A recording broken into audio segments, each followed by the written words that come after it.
Good afternoon, everybody. My name is Monica Driggers. I am the Deputy Director of the Massachusetts Rivers Alliance. Welcome to Dam Busters 201, a collaboration between us, the Charles River Watershed Association, and the Massachusetts Division of Ecological Restoration. The webinar series offers basic information about dam removal. It's not intended to advocate for the removal of any particular dam or dams. For the 201 series topics and exact schedule, please visit the Mass Rivers Alliance website at www.massriversalliance.org. We are still adding sessions to the series, so we recommend that you check the site frequently for the latest information. Also, please mark your calendars for the next session on April 2nd. It's going to be an exciting change. It will be a full 1.5-hour webinar on fundraising and financing. It's a longer session so that you can have the opportunity to interact with the panel, which is something folks have really been asking for. Today's webinar is about building your dam removal team. A few housekeeping items before we start. Number one, the session is scheduled to end at 1 p.m. Number two, please put your questions in the Q&A function at the bottom of your screen, which Mass River staff is tracking, or hold them until the last half hour's question and answer session. Third, please put your name and affiliation in the chat. And lastly, note that the webinars are being recorded. Recordings and any other webinar materials will be made available on the Mass Rivers website. I'd also like to give a special shout out this time to those of you who have been completing the post-session surveys. And an even more special shout out, if that's possible, to the few who have sent us information about their experiences with dam removal permitting. Right now, this series is free to all, and we want to keep it that way. The surveys and information that you provide make a really big difference in our ability to do that. In fact, we have some exciting expansions to the Dam Busters program that we plan to announce soon, and those have been made possible in part by your survey responses. So please stay tuned. We'll send both survey links out during and after today's webinar. So now I'm delighted to introduce our speaker today, Serena McLean from American Rivers. She is the Senior Director of American Rivers National Dam Removal Program. She has worked in the river restoration field for more than 20 years, focusing largely on dam removal planning. While at American Rivers, she has managed and advised on multiple on-the-ground dam removal projects, spearheaded state and federal policy initiatives, and overseen 2 restoration grant programs administered by the organization. Serena is currently responsible for leading the organization's efforts to expand the practice of dam removal in the U.S. to improve river health and enhance safety and quality of life for communities. Serena, I'm happy to have you join us at Dam Busters. Thanks so much for having me. Let's see if I can get my presentation on the screen.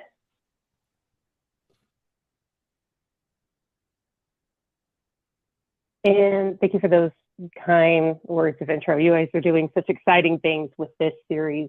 I have to say, the topic that I'm going to talk about today could be construed as one of the more boring, less sexy topics that you can talk about when you talk about dam removal.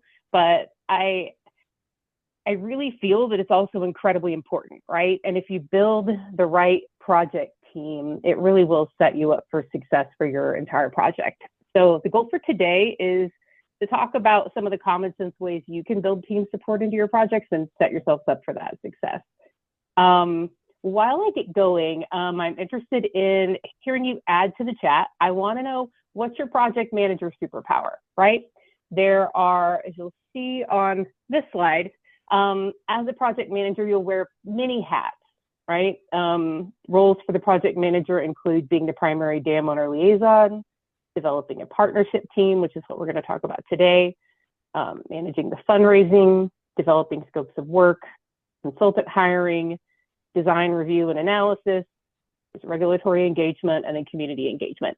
I find that, oftentimes people aren't experts at all of those things, right? So I want to know, like, what's your area of expertise? Like, what do you excel at? Add that to the chart. One of the most important among these, in my mind, is actually knowing that superpower, as well as knowing what you don't know. When you better understand these, you'll better know the folks that you actually need on your team that can complement your area of expertise. The other really critical one in my mind when you're thinking about project management is persistence and the ability to keep the ball moving forward. The good news is that none of these things require you to be an engineer. I say that because I find a number of folks I talk to seem to assume that engineers should be, like that's the natural go-to when you're managing a dam removal project. Actually, one of my colleagues, heard from one of his colleagues who happens to be in Massachusetts. I don't want to call the person out, but they said that a wedding planner would be a better project manager than an engineer. That what they did planning their wedding gave them more of those crucial skills for actually coordinating a mass dam removal effort. The other thing I want to talk about up front, or that I'll probably reiterate this a couple of times, is the scale of the project will likely dictate the size and complexity of your project team. Also, potentially the resources available to you, right? Like you might, as much as you might want to build a robust team, you might not have the ability to fill all the different roles, right? That gets back to as the project manager sometimes having to wear multiple hats. But the bottom line is, again, match your level of effort to the scale of the project. The roles generally fall into one of these four categories: fundraising, community engagement, permitting, and design construction. And while there are full service design and engineering contractors who you can contract with to cover all of these major categories, that will still require the strategic guidance and oversight of a project manager, right? The person kind of keeping all the balls in the air. Hiring a good contracting team is one of the most important roles you'll play as a project team. I'm not going to dive into this today, but I do encourage you to watch these two webinars that I've mentioned on the screen. And let me see if I can actually put those in links to those webinars in the chat. But for those of you following along with this series, there's a good one on scoping the project and managing consultants. There you go. There's two links to that. I'm also not going to talk about scoping your project. Understanding the scope of your project will also better help you determine who else may be on your team. We're going to continue with the understanding that you have a basic idea of what will be needed to scope your project when you get started. For example, one of my projects, I knew going in that there was a major sewer line running adjacent to the project site. It was visible, right? It was really hard to miss. So while the counties in the state where I was working would normally play a smaller role in environmental review, I knew the presence of the sewer line meant that someone from the Baltimore County Public Works Department actually, was crucial as part of my design review team and would play a more important role in the project. But I'm getting ahead of myself.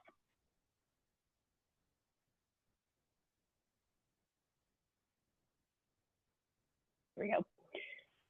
Strategic partnerships can and will lead to project success. And I know all of you know this. How many of you have partnered with state agencies or citizens groups to do things like collect monitoring data at your project site?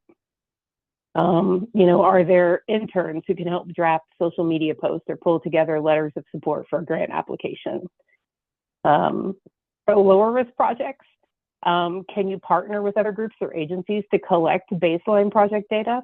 We actually have a project in construction right now on Cypress Branch in Maryland where, the Fish and Wildlife Service was one of our major partners, and we actually kicked the project off with them providing in-kind effort by collecting some of our basic sediment data so we could have a better understanding when we started to scope of what that sediment looked like. We've got another active project in Pennsylvania where our staff are partnering with the Susquehanna River Basin Commission because they actually have the staff and the ability to collect basic bathymetry at the site. Again, thinking about who might contribute to your effort.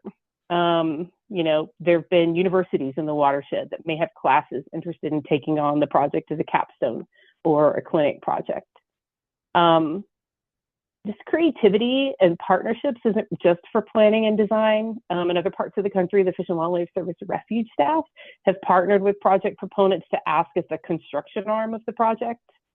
Does anyone remember, I don't know, this might have been a little too far south for y'all, but remember the Embry Dam removal on the Rappahannock River in Virginia? That removal happened in 2004, but, you know, one of the key collaborators ended up being an Army explosives team that used the project as part of their training. I just wanted to kind of seed some ideas in terms of like when you're thinking about the possibility of who could partner with and, you know, collaborate with you on your project, you know, think about that more broadly. And once you understand kind of the scope of your project and like who the potential for who could be on your team, you know, really begin to hone in and narrow down that information, right? Who are the major stakeholders? Who's the project owner? The decision makers. Catalog these folks. Don't forget the regulators, if there are any municipalities, neighbors, the dam owner. Again, these folks may not wind up on your project team. That's going to vary from project to project and likely, you know, depending on whether the ownership of the structure is public or private. But at the very least, you know, keeping an expansive mindset at the start will give you a better idea of people that might at the very least be part of your broader outreach and community engagement strategy. I have a really boring table that you're probably all looking at on the screen. I think one of the things that I think I'll probably say more than once is don't forget to document these kinds of decisions. I don't know how many times we've had, particularly for longer projects, you might have a turnover in project managers. And it's been really challenging when you don't document early decisions and early notes and contact information when you're handing off a project. Specifically, this is a communications table, right? So you're talking about who all of the potential partners and collaborators are, but you're even thinking about how frequently they should be communicated with and like how you would communicate with them.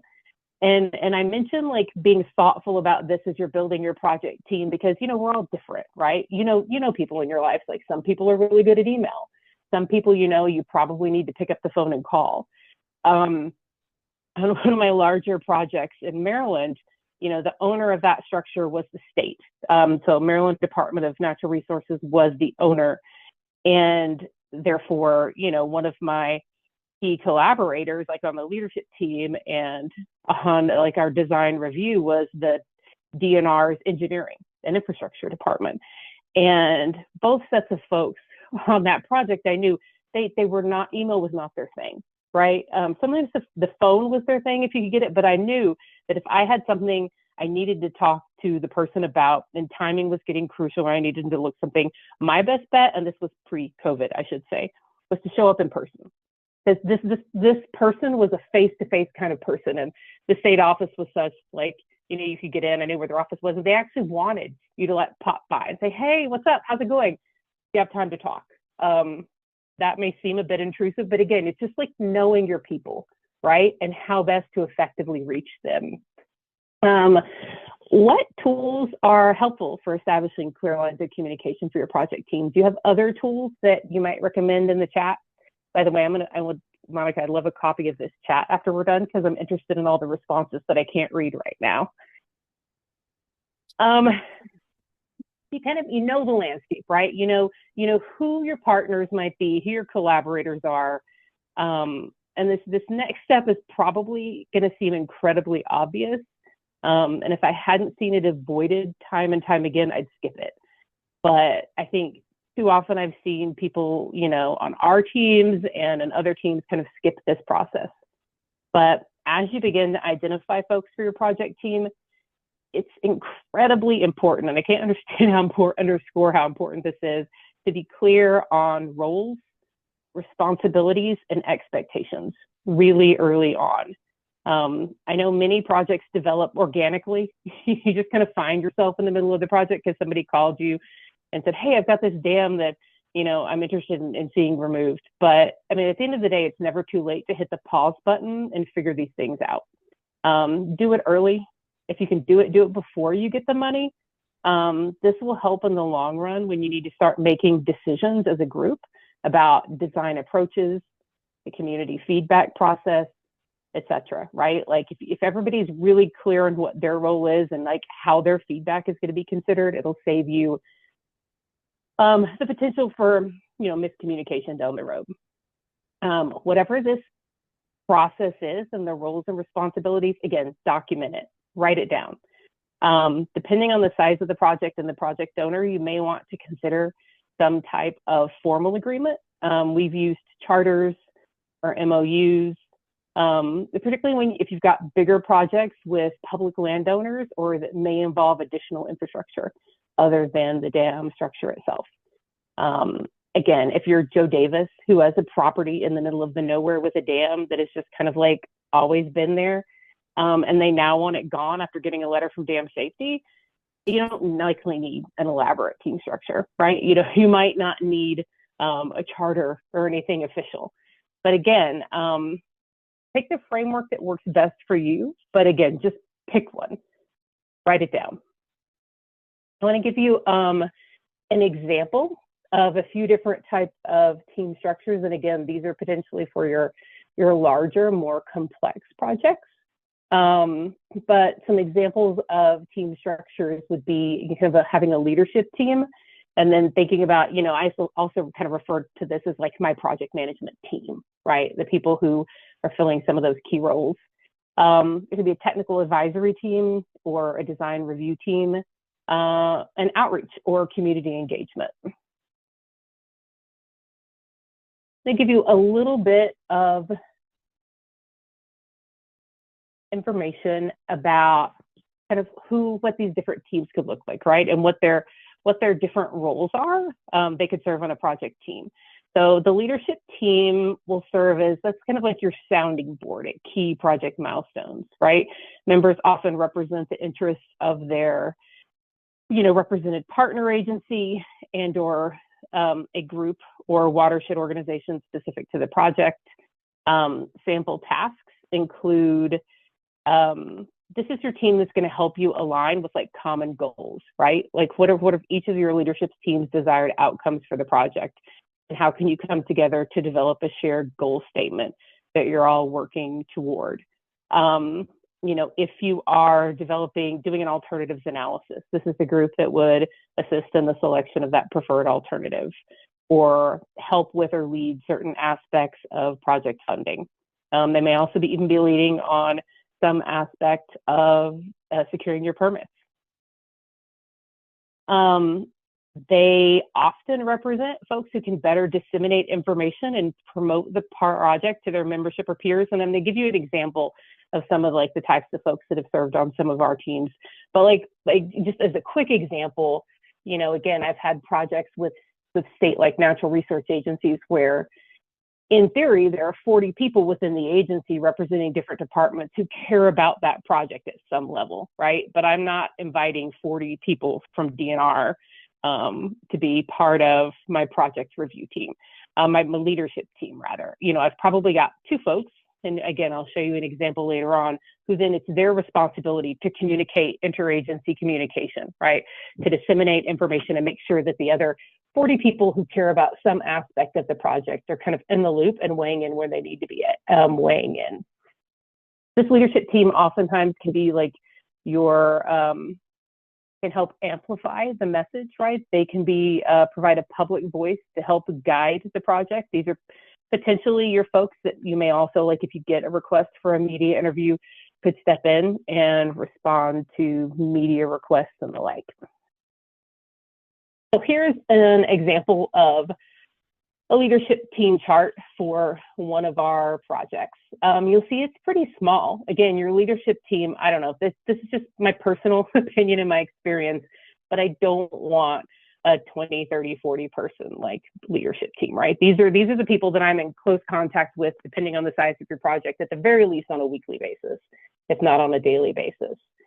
And again, some of the sample kind of asks for them, or I guess in terms of like if you were developing a charter, some of the things they're committing to. For example, like participation in sending at least one representative from your group to all meetings. Collaboration, is essential to ensuring issues like constraints and disagreements are addressed and resolved in good faith. And that really, to me, again, that's why the specificity for me is really important, because as much as we want these dam removal projects to be without their challenges or disagreements, like, you know, the forethought that goes into really being clear on roles and responsibilities and like developing that shared goal statement really help when there's an issue that you have members of the team where their views don't align, right? You can like look back to roles and responsibilities. You can point back to that shared goal statement and look at whether or not which pathway gets you closest to that shared goal statement. Technical advisory teams are really important. I call mine design review teams. These are really key stakeholders and partners with technical staff that are provide subject matter expertise. So the TAC, or the technical advisory team or committee, can provide insights, feedback, and recommendations that will be used to refine technical documentation, your design approach, your design criteria, a better understanding of the design constraints and permitting conditions, and other pertinent aspects of project development. While your project leadership team is responsible for final decisions and administering the project, this technical advisory team is really important. You know, again, it gets back to, like, for me, I'm not an engineer, right? I can't remember how much of my background that Monica shared, but, you know, my area of expertise is in, you know, political science and environmental policy.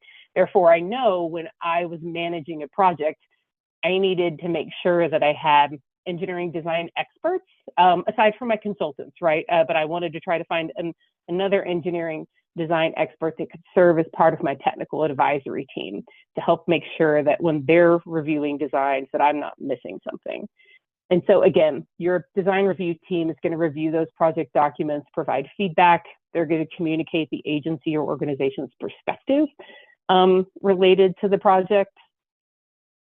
They will raise concerns and issues early on so that the core project team can address them as you iterate through your engineering design. Again, like, one of the most basic is performing technical review of engineering plans and technical documents at the 30, 60, and 90% design levels.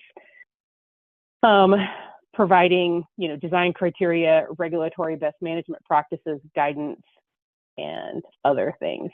They also proactively identify opportunities and solutions to resolve any issues or barriers to project planning, and can help you create efficiencies across fundraising, design, and permitting workflows. And here is a comparison of, just to kind of get a look at, this is again one of our projects in the Northwest, like what your leadership team structure looks like as compared to your technical advisory team. For this particular project, they have a pretty robust technical advisory team. Your teams may not be this extensive, right? This is an example from one of our projects in Oregon that not only includes removing a dam structure, but it also includes replacing a bridge, a highway. So the level of technical expertise needed is a lot bigger. Here's a bit of a smaller example from one of my projects in Maryland. Again, we have a pretty tight leadership team. We do have 3 people within DNR. We didn't include all 40, and the 40 wasn't actually a throwaway number. I did have a meeting with the Department of Natural Resources where 40 people showed up at one point in time, and that's when we knew we needed a different structure. But, you know, we do cover, you know, within the agency, someone from fisheries, making sure, you know, we've got our biologists on tap. We've got someone, again, because we're talking about, for this particular project, it was state-owned infrastructure. So you needed someone from engineering and construction as a member of that core team. And also because this particular structure was located within a state park, one of the most popular state parks in Maryland, we knew like it would be useful to have a member of the Maryland Park staff, which is also situated under the DNR, as part of our leadership team. You'll see with our technical advisory team isn't nearly as extensive as what was the project on the West Coast, but it does have, you know, we do make sure we have like our biologists, our structural engineers, certainly our designers, both our restoration designers, which at this for this project was Interfluve and subbed to Hazen and Sawyer, which provided sanitary sewer design. Because of those sewer lines I was talking about, we also had both of county public works departments that also served on our technical design team. We couldn't move forward with anything without making sure the counties were okay with the way the sewer line relocations were being designed. And then, of course, you want regulatory representation, but they're kind of automatically on your technical review team because they're reviewing your design documents as part of permitting. But again, including them in that process early on will likely save you on permitting. I don't forget the community aspect of forming a team, right? I've been talking about like really the more technical components, and community can often feel like that dangerous third rail when it comes to thinking about and implementing a dam removal project. But again, it's an important group of folks to define and to, again, get really clear early on with your primary project team what role the community will play in your project and where they fit into the decision-making process. Again, you might not have community members who are, in fact, I don't think I've ever had, depending on your project, like they may not be members of like your leadership team. And, it's depending on likely not on your technical advisory team, technical review team. But, like as you'll see here, like, is there a community advisory team that you might want to establish? Again, so like, I would think about them as part of your project team, like, because they are going to be critical to making sure your project happens or doesn't happen in some cases. My final piece of advice may seem silly, but it's just to have fun. You're going to spend a lot of time with the folks on your project team. Some of my closest working relationships were forged navigating the complexities of a dam removal project and celebrating the wins. And I just, as much as you can, like, it is an opportunity to build community even within your project team and to get to know folks better. So, despite all the challenges, take all opportunities you have to find a way to have fun with it. Thank you. Thanks so much, Serena. That was awesome. And by the way, everybody should start to put questions in the chat or in the Q&A feature. And I want to thank you in particular, Serena, because those who are following Dam Busters know that we did do an introductory session that included some information from Beth Lambert of DER, who does a great presentation on the overview of the dam removal process, which included some information about how to put your project team together. But we haven't gotten into this level of nuance on building separate teams and joining them up and coordinating, keeping all the balls in the air, so to speak. So I'm going to start us off with a couple of questions. One, and both are about the opposition, which we will also be addressing in some upcoming sessions on community engagement. But obviously for the project manager and the dam removal team, opposition is something that they're just going to have to contend with from the outset. I noticed that in one of your first slides, there's like a photo of a placard saying something like, "Welcome to the mud hole, brought to you by DNR." Yeah. And I wonder if you can tell us a little bit about that particular project, if you happen to know about it, and also whether you have seen or done projects where members of the anticipated opposition were included in any of the teams. Yeah, that's a good question. I don't actually know the story behind that particular photo. It's kind of one of those that has lived around in American River's photo vault for a while. We have a couple of people get really creative with the signages sometimes. That's one of two. But it is. I think I've done some community engagement trainings before, and I will say I have never had a project where everybody is happy with you in a dam removal ever, right? Like, there's always going to be, someone or some group of people that doesn't really, appreciate or is fearful of the change that's going to be brought about with the dam removal project. And so that's one of the reasons why I really harp a lot on, like, getting your decision-making process down, because, you know, inadvertently there will be the opposition, right, will come out at some point in the project. And as your team, if you're really clear on how you define success and what success publicly means to you, right, like how you're going to navigate that opposition, that will certainly save you time. Can you repeat the second part of the question, Monica? Well, it really was whether you've seen any particular time when a member of the anticipated opposition was actively put into one part of the project team. Yes. I've seen it again, generally, sometimes at that community advisory team level, right? I think it would depend on who that opposition is.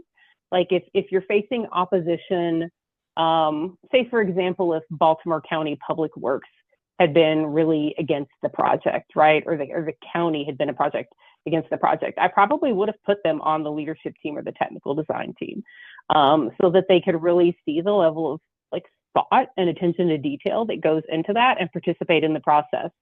In terms of more public opposition, I have seen people included on a community engagement committee, or however you want to call it, a public advisory committee.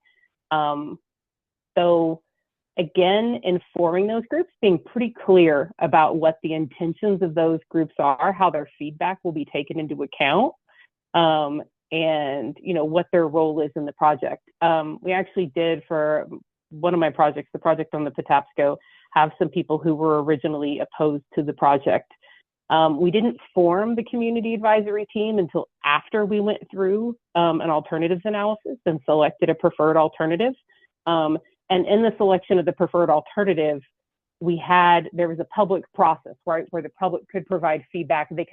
We showed them the flow of how we developed each of the alternatives and how they aligned with the goals of the project team. But once that preferred alternative was selected, we did invite members from, you know, all different facets of the community, some of which had been originally either opposed or conflicted to the project. And the understanding coming in was that, hey, you know, this is specifically what we'd love your feedback on. Like, we've made the decision. Again, it was a little bit easier, right? It was a publicly owned structure. The state, for economic and safety reasons, made the decision to move forward with removal. But like, the decision is made that the removal is happening.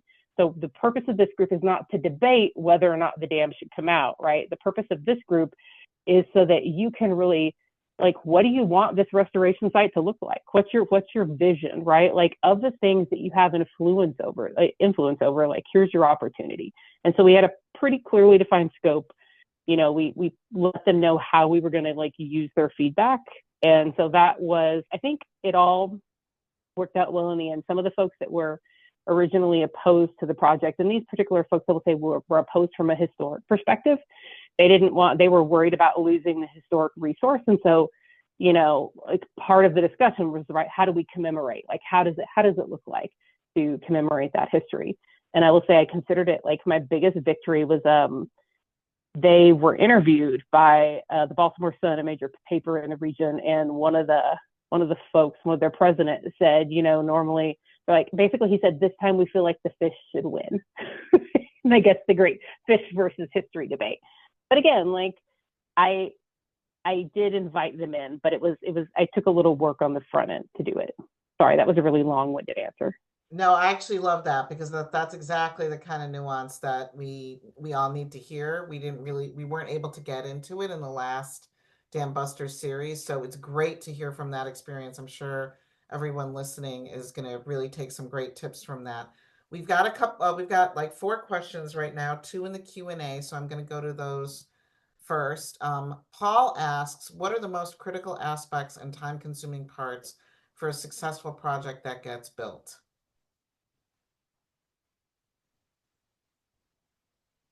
Time-consuming parts and critical aspects.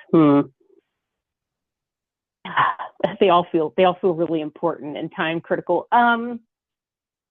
You know, I think the part that always seems to take the most time, at least in any of my projects, is navigating that design review process, right? Particularly once you get to again, I don't know, I've only personally permitted projects in Maryland.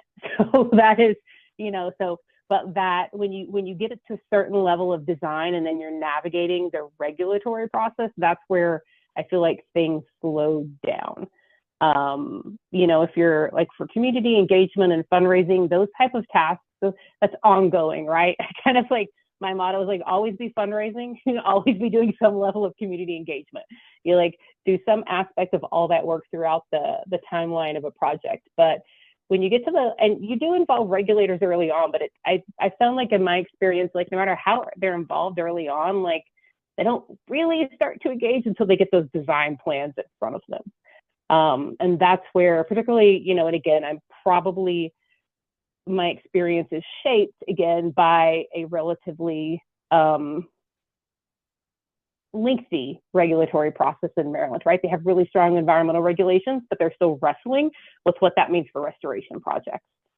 They're great at developments and like Walmarts and things like that. And so we did a lot with actually every project that I've done in Maryland, using those as examples to kind of push the needle and ask for things that originally the code, COMAR, might not be comfortable with. So therefore, that is where we spent a lot of time. It was incredibly important because it meant we were able to get victories like passive sediment release at projects that might have been like, $30 to $40 million dredging projects for clean sediment.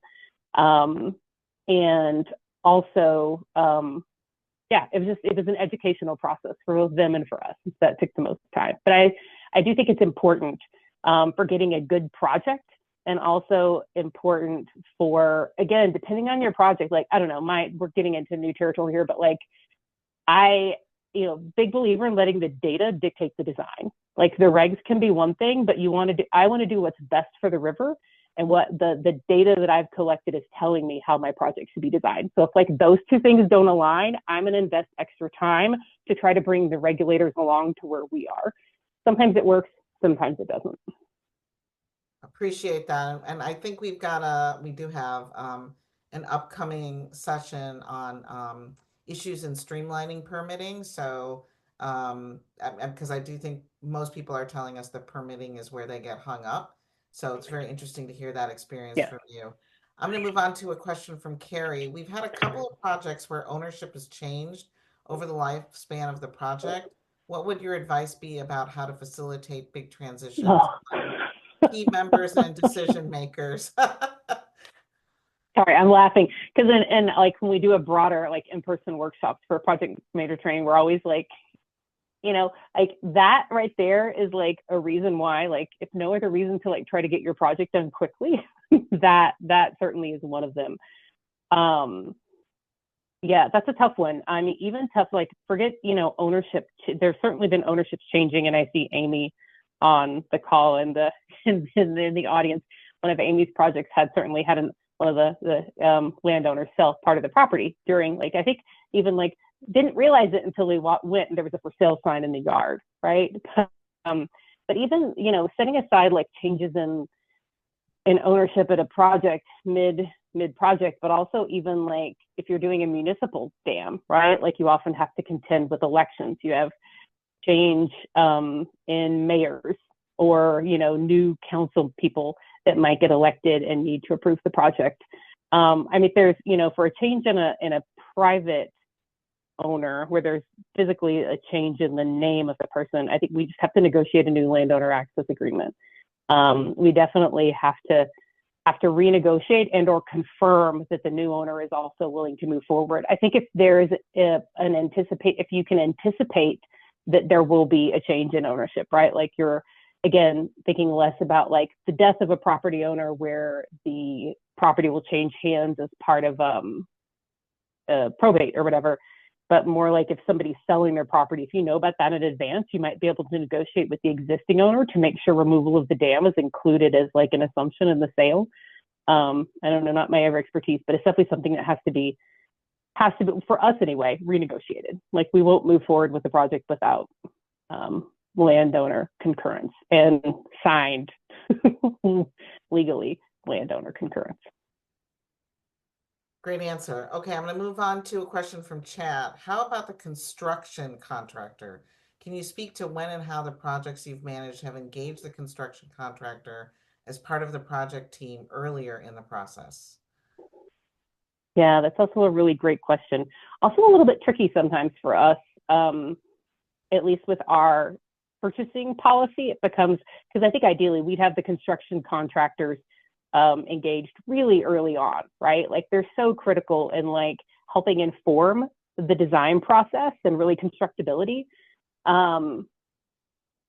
What we've done, at least for, again, I can only speak to the projects I've personally done. I haven't heard differently from others, but usually probably around the 60% design phase, I would say, like our design consultants reach out to and talk to construction engineers to really help inform that level of constructability. We have not to date put members of like, particularly, I will say, privately held construction companies on like the design review team, again, because that for us, it in procurement creates a little bit of a sticky place where if we were to invite them, which actually would be great, right? Like having a member of a construction contractor as a member of your technical review team is a fantastic idea. But what that would mean for American Rivers is that it would make it much harder for then that specific construction contractor to then bid on a project. Because of their, there may be we've talked about potentially ways around it, but just in terms of like that's one reason why I don't include them in this like particular presentation about having them early on. But 100% you should be consulting with a construction contractor at some phase of the design. And usually, like I said, usually for the work that I've done, it's been our design engineering and consultant that does that consultation. And then once you bid your project out, when you're actually in construction, like that construction contractor is like, they are your technical lead, right? Like they are, there's a whole other set of like, once you're in construction, like how your project team morphs and changes when you're actually doing work on the ground. Thanks for raising that, Chad. That's a really good point about something to include in this presentation in the future. Okay, since we're still talking about teams, I'm gonna ask Diane's question. Is there anyone on the team who chooses plants to prevent erosion along the riverbank? Do they have specific plants they like to use? You said plants with a T, not plans. With Plants, just an yeah, S, with a right? T, yeah. With a T. I think that's going to vary from team to team. I've never had a team like where there's a specific person that's done that. But I will say, like for one of our, again, and I gave you some examples of more complex teams. I know that for some of our in Pennsylvania, some of our folks have done and I don't know if they've been. So sorry, this is where you get in trouble. You're seeing my brain work and me thinking out loud. So. We've certainly had like people with an expertise in that as part of like, oftentimes you'll see that expertise embedded within DNR or embedded within like your engineering design consultant. But in some cases, I don't know that they're part of like a primary project team. But for example, one of our projects in Pennsylvania, there was a real interest in using, certain native plants. And we knew like 2 to 3 years, in the future, this project was coming. So our staff, as part of like building out the project, worked with, and I don't remember who specifically, I don't know if it was the university, like which program, but they worked specifically with a group to be able to identify the native plants they wanted to use, and then actually go and do seed collection, right? And they had like, as part of the way they scoped and built that project, there was seed collection and actually cultivation of those, of even some of the smaller plants built into that project development. And then that person kind of liaised the group or organization that was doing that with us. They liaised with us as part of, I would say that would be part of a technical advisory team. Again, this staff member it was a small project, so there wasn't any formal team structure, but that's where I would definitely liaise with folks like that. Well, I appreciate that response. And Diane, I don't know if you can make it to one of our site visits. We don't have one solidified for this year yet, but we hope to. very soon. And that's the kind of thing that has been addressed in prior site visits. Once you can imagine, once you get on site, you suddenly see, aha, this is how everything was restored. And there's some discussion of, what that restoration involved, which does start to talk about choosing plants. Dam Busters at this point is across 5 different states, or sorry, 15 different states. Um, is that right? Yeah, in 4 different countries. So not everybody can make it to a site visit, but that is the kind of information that we hope to, either address in a site visit or in an upcoming webinar. Um, I'm also going to quickly ask Dan's question, which is a little bit technical. We may be able to provide information on these questions in later sessions of Dam Busters, but he asked, what is a good strategy for dealing with sediment testing before removing a dam? Also navigating permitting related to environmental aspects of dam removal. Do you have any good resources that are helpful? If you feel like that's something we want to answer after the webinar, I can do that. We can move on to that. Okay, so I definitely have resources that I can share. We repeat the first part of the question. I heard sediment and my brain just automatically went in a million different directions. A good strategy for dealing with sediment testing before removing a dam. Yeah. Well, I don't know. I'm guessing that maybe one of you can help me. I think Chris talked about this at one of our webinars, but I can't remember off the top of my head. Like I'm assuming there's standards and protocols that you like to use in Massachusetts, Right. What the regulatory agencies are looking for when you're testing for sediment. But I mean, first, again, like just understanding, once you understand the volume of sediment, it's also being aware of and understanding the risk for contamination, right? Like I don't know, and I do feel like from what I've heard about Massachusetts, like for almost all your project sites, you do some level of sediment testing based on, some basic level based on what the risk is for contamination and what the past history of site use is and any accidents and things that have occurred upstream. I know in the past we'd refer people to NOAA squirt tables. I think you can still find them, though I don't think they're being used any longer by NOAA. But I've got some, thank you. But I've got some information that I can share about how to determine how much to test, what levels to test, and just basically, again, how to scope your sediment testing in a way that aligns with the scale of your project and the potential for risk at the project site. There's some national standards included within there and kind of a national workflow. Thanks. And we'll send out any resources that we're able to squeeze out of you after the webinar is over to everyone. I'm going to ask Heather's question now because it goes back to the team. Since there seems to be pushback based on the colonial historical perspective, do you recommend forming a historical engagement committee, or would that be discussed in the community engagement committee? Would you suggest only forming this committee after the decision for removal has been made? Good question. For my projects, I included it as part of the community engagement committee because really that was a primary concern, that the community raised at the project site. That was, at least it was a concern that was the most divisive amongst the community. So it was handled at the community standpoint.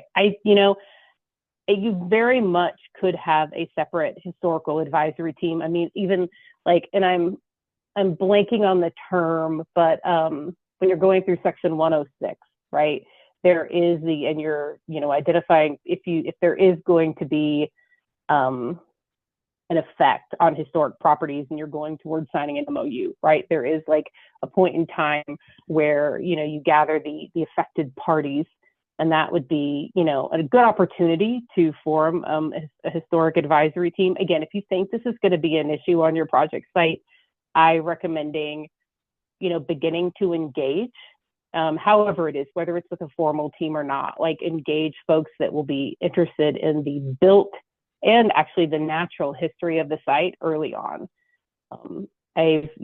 When I first started this work, I tended my my methodology was to like wait until I had all the answers and then tell people what we were going to do toward the end of the project, to try to get as fast as I could toward that end, and then just kind of inform everyone.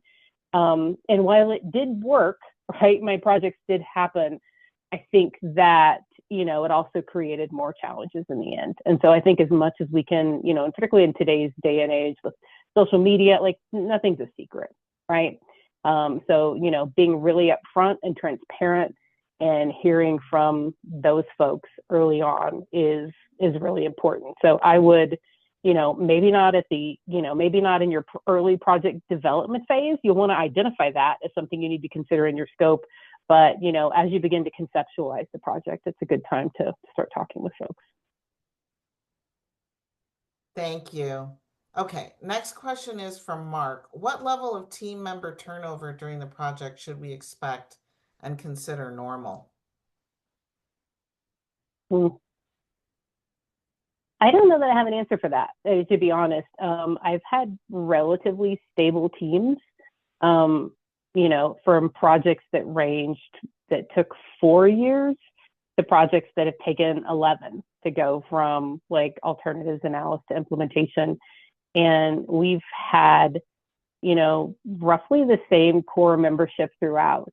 I guess at one of my projects, we did have someone retire, but so I couldn't really tell you what's normal or not. I have a feeling that it's certainly more turnover is higher than what I've personally anticipated or experienced. Okay.